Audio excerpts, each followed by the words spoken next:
Welcome to Leadership Moments. In every great leader's life, there are pivotal moments that shape their character, test their resilience, and awaken their vision. Together, we'll uncover the invaluable lessons hidden within these transformative moments. Welcome, everyone. Season 2 for Leadership Moments is here. We are your hosts, Tracy-Ann Palmer and Stacey Castor, and we have a special episode today. We are going to dive into practical leadership advice that you can implement right away. Now, whether you're leading a team, managing a project, or striving for personal growth, these tips will set the tone for a successful and fulfilling career growth. Yeah, that's right, Stacey. And for all our guests out there, it is a pivotal year.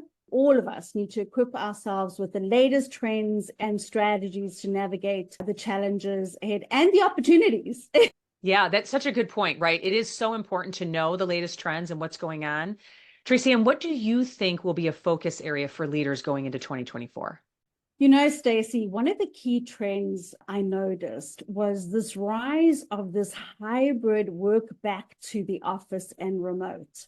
Now, we know that's happening, but last year we started to see major companies mandating this 3 days a week back to the office minimums, which, has put a strain on the working family who has now established a new home office routine around family obligations, commitment, work-life integration. And I heard from many of the professionals that I coach who were really struggling with the new, what has to be the new norm, this work-life integration routine, and are feeling this immense pressure as companies are now saying, we're going to track it, we're going to give you ultimatums, they're getting pressure from their leaders. And as leaders, we need to be thoughtful about this. And we need to think about how do we now help our teams adapt back to what is the pre-COVID days, right? And find the new ways to foster that collaboration, maintain the morale, and create an environment to really support the changes that the team is experiencing.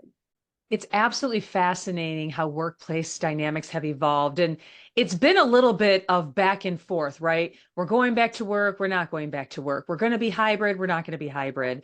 And let's not forget the importance that emotional intelligence plays into this.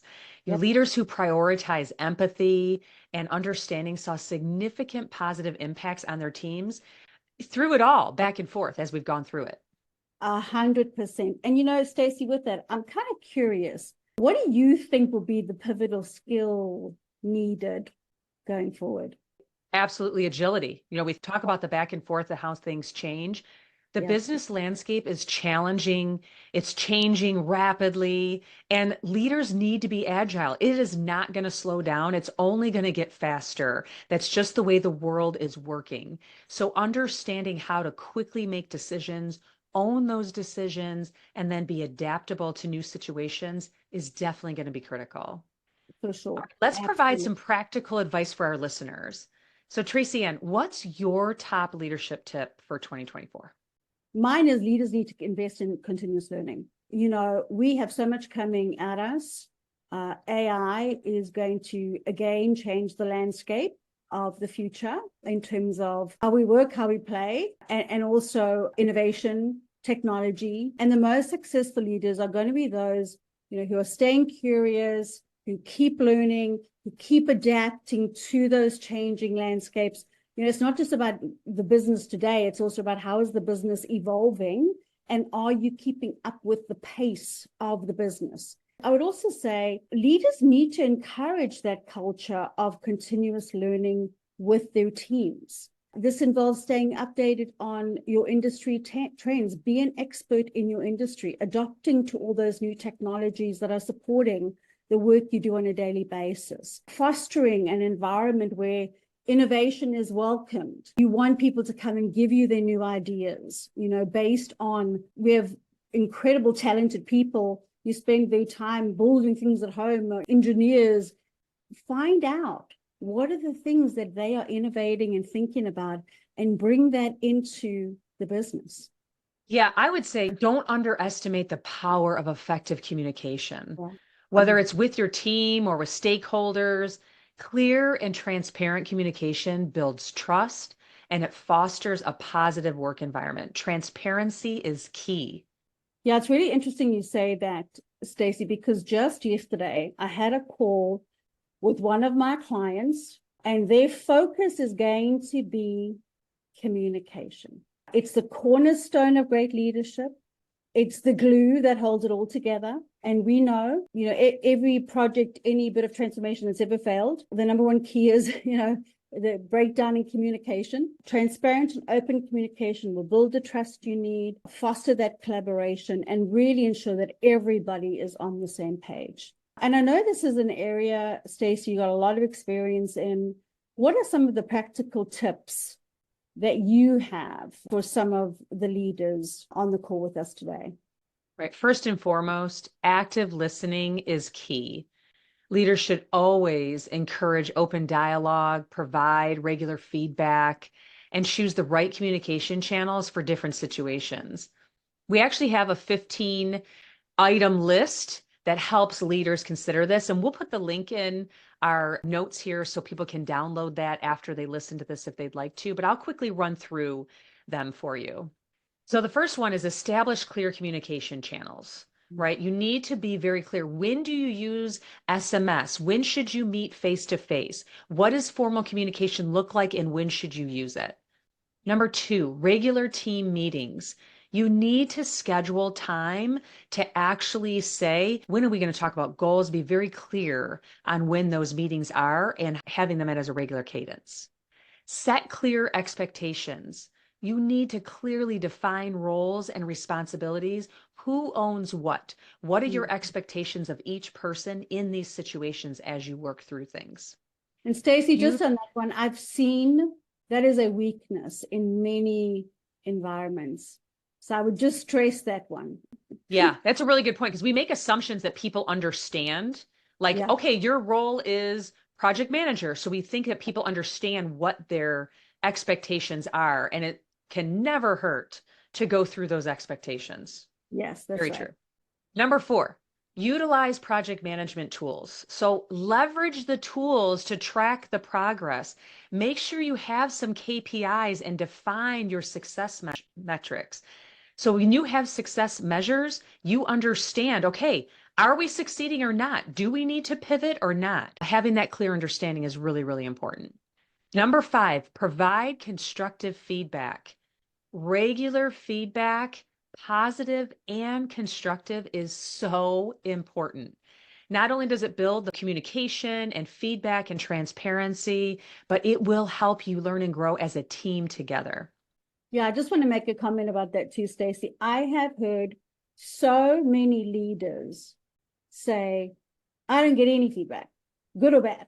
So I would just say to all of our guests here today, that is part of responsibility that we have as leaders. Yeah, really good point because we focus on making sure we do that for individual contributors, Yeah. but as a leader of leaders, you need Yes, to remember your leaders need that feedback too. that's So right. making sure that we're Yeah. doing that is really good. And even your peers, right? You should have an open, transparent environment that you can give that feedback to your peers as well. Yeah. Yeah, great points. Number six, promote open communication. You need to have a safe environment that you can actually have these conversations that people know you have the best interest for them. You're not just trying to give them a hard time. Really, really important. Seven, training on effective communication. Tell someone, make sure you give feedback, know how to do it, but what are the tools? How do I give effective communication? What does that look like? Understanding how to give feedback is just as important as actually doing it, if not more important. Yeah. Eight, use visual aids. Not everyone understands just by hearing things. I know I'm a visual learner. You give Mhm. me visuals and I actually understand in a better way. So make sure that you're communicating in different types of communication channels and media. Hold town hall meetings. It's so important you get in front of your entire organization and tell them what's going on. Communicate with them often and at a regular cadence. Encourage team bonding activities. We get so in the mode of doing the day to day and everything we need to do and doing the tactical, but building those relationships really helps the day to day more than we realize because it assumes positive intent as we trust people. It provides that safe environment that we can actually open communication and say things that might feel uncomfortable, but because we have that relationship, we can have that honest conversation. So team bonding activities are very important. 11, provide training and cultural sensitivity. Wow. I mean, diverse teams, we need to realize what that is. We make so many assumptions going in that people think like us, act like us. And if we just say, hey, you need to consider this, that's enough. It's not enough. We need to really understand cultural sensitivity as well. Yeah, and one thing there, this comes up a lot. I actually address it proactively in a lot of my coaching as I work with diverse non-US teams or non-US individuals. There are certain cultures where that hierarchical structure has been embedded in DNA, meaning that I'm not going to speak up or I'm not going to disagree. I'm going to take sort of the people pleaser attitude and not rock the boat or not challenge. That is just not okay. We as leaders need to really understand we have to change. These are incredibly talented, smart people, and we have to sort of unmold them, break some of those behaviors because they're actually not good behaviors. Malcolm Gladwell actually spoke about that in his Outliers book. It doesn't support the team. It doesn't provide good morale. People end up being restrained, frustrated, held back. So that's a big one for me. That's really important because we make assumptions that if we teach them how to give feedback in an hour training, that they're just going to go do it. But when you've been trained your whole life to act a certain way in a professional environment or even a family environment, you can't unwind that so fast. So really great point, Tracy-Ann. Thank you. All right, number 12, celebrating milestones. It's not just about the end result. You have to keep the team engaged by continually talking about the wins that they're doing, no matter how small. Keep talking about them, make it public, make it known how much you appreciate them. 13, accessibility and inclusivity. You need to make sure that communication is accessible to everyone, including individuals with diverse abilities. Implement a feedback loop. Establish a continuous feedback loop where it's easy for team members so they can provide input on processes and communication methods. And 15 is lead by example. And I'll just simply say John C. Maxwell's quote, a leader is one that knows the way, shows the way, and goes the way. So that's how you lead by example. I believe that by implementing these action items, leaders can create a communication-friendly environment that fosters collaboration, understanding, and success within the organization. And we'll make this available for everyone to download if they'd like to look at it. Yeah, Stacey, it will create a positive work culture that will foster this creativity and innovation and employee well-being. You want your employees to be happy. You want them to feel that they are part of something bigger than them. Yeah, Tracy-Ann, how do you think leaders can actively contribute to building a positive work culture? Hands down, lead by example. I always say the speed of the captain is the speed of the ship. You prioritize work-life balance. You recognize, you celebrate achievements. You encourage the feedback, the collaboration, inclusive atmosphere. That to me is absolutely crucial. And also setting clear goals. That is a responsibility of effective leadership. The organizational objectives, personal aspirations, having a roadmap ensures everyone is aligned and working towards a common purpose. And it really does create a sense of direction and motivation for the team members. It also allows for better tracking of the progress throughout the year. So when you think about the town hall, just think about the meeting, just think about communicating up. What has the team accomplished? What value has the team driven? What value are they contributing to the organization? You have that ability to say, this is what we've done, right? Yeah, really good points. Stacey, what's your advice to our guests on how can they go about defining these goals in a way that really inspires the team? That's a really good question.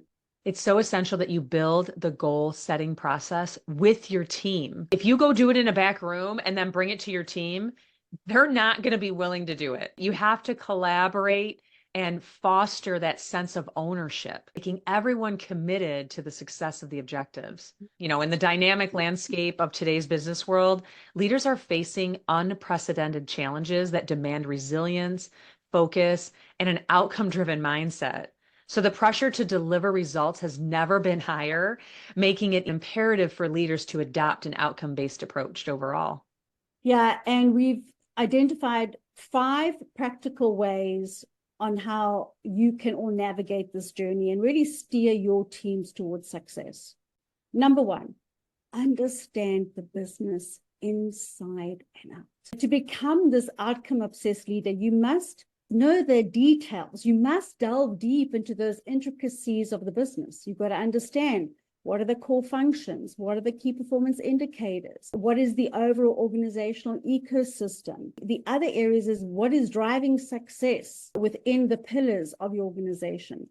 This is foundational knowledge that really just allows you as a leader to make those informed decisions, guide the team effectively. The second one is embracing strategy and execution. A successful outcome is not just about setting goals. It's about crafting a strategic plan to achieve them. And you've got to marry that vision with action, ensuring that every decision aligns with the overarching strategy. And that gets back to the value. Can you talk about the value as a team? Can you talk about your contribution to the business? Can you demonstrate to your stakeholders how you are contributing, what value you as a team are bringing? So that effective execution really involves breaking down the strategy, making it palatable for your team into actionable steps so they're not overwhelmed, and then ensuring that implementation is successful. The third one is fostering this results-driven culture. Stacey, you and I talk a lot about this, but you know, our role is pivotal in shaping that organizational culture. And we have to foster a culture of results-driven accountability. People know that it's an outcome that is expected. Recognize, reward those achievements, but you've also got to address those challenges constructively, remove those blockers, and create a culture that values results, so it becomes a driving force behind that sustained success.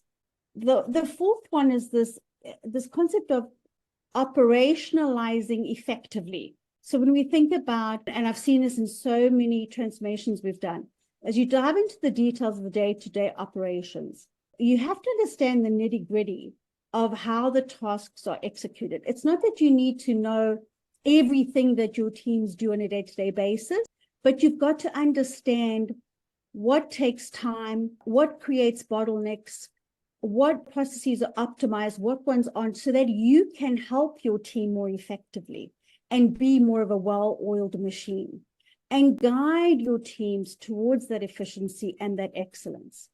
And then the last one is prioritizing sustainability. Everything we do is to support the business ongoing. The long-term success requires this focus on, is this sustainable in day-to-day operations? Yeah, you might have a massive transformation project, you execute on it, but can the business operationalize it? So it's not just these immediate results, but what is the lasting impact of those decisions, sustainable practices that contribute to the resilience of the organization, the ongoing success of the organization, ongoing optimization of the organization, and then ensuring that it can weather challenges and continue to thrive. And as it grows, that is scalable, because that's the other thing. Pilot projects are not scalable. They've got to turn from a pilot into a sustainable machine inside of the business. Yeah, Tracy-Ann, I couldn't agree with you more. It's about being outcome obsessed. It goes merely beyond chasing short-term goals. And it's a holistic approach that combines strategic thinking, effective execution, and a commitment to long-term sustainability. Leaders who embrace these principles not only navigate the current challenges successfully, but they also set the stage for enduring success in the years to come. Yeah. All right. I think that wraps up our opening episode for season 2 on practical leadership advice. Remember, implementing these tips can make significant impact on your leadership journey. And if you enjoyed this episode, don't forget to subscribe, leave us a review, and share with your colleagues so they can listen in as well. So here's to growth, success, and effective leadership. Tracy-Ann, any final thoughts for our listeners? Yeah, one thing is remember that leadership is a journey of growth.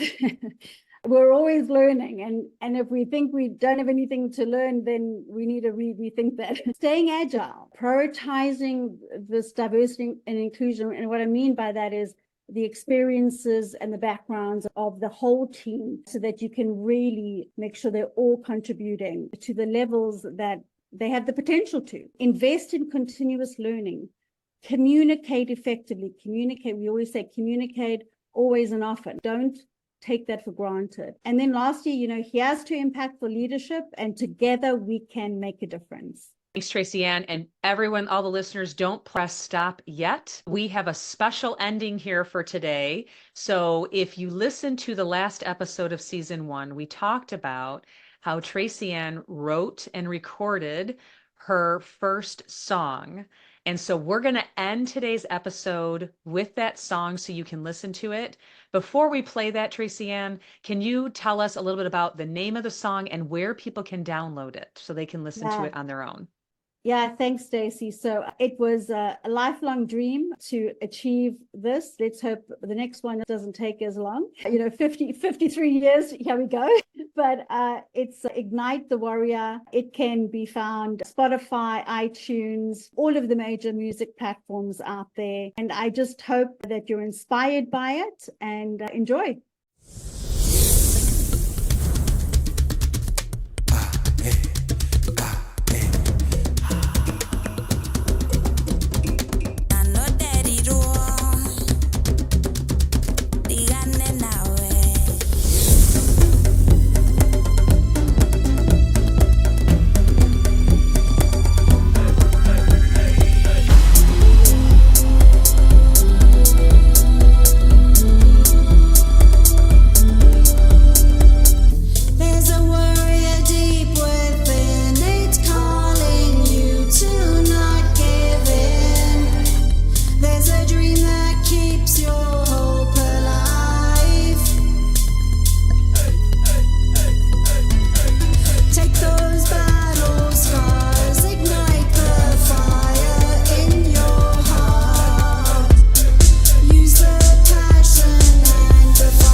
And that concludes another episode of Leadership Moments.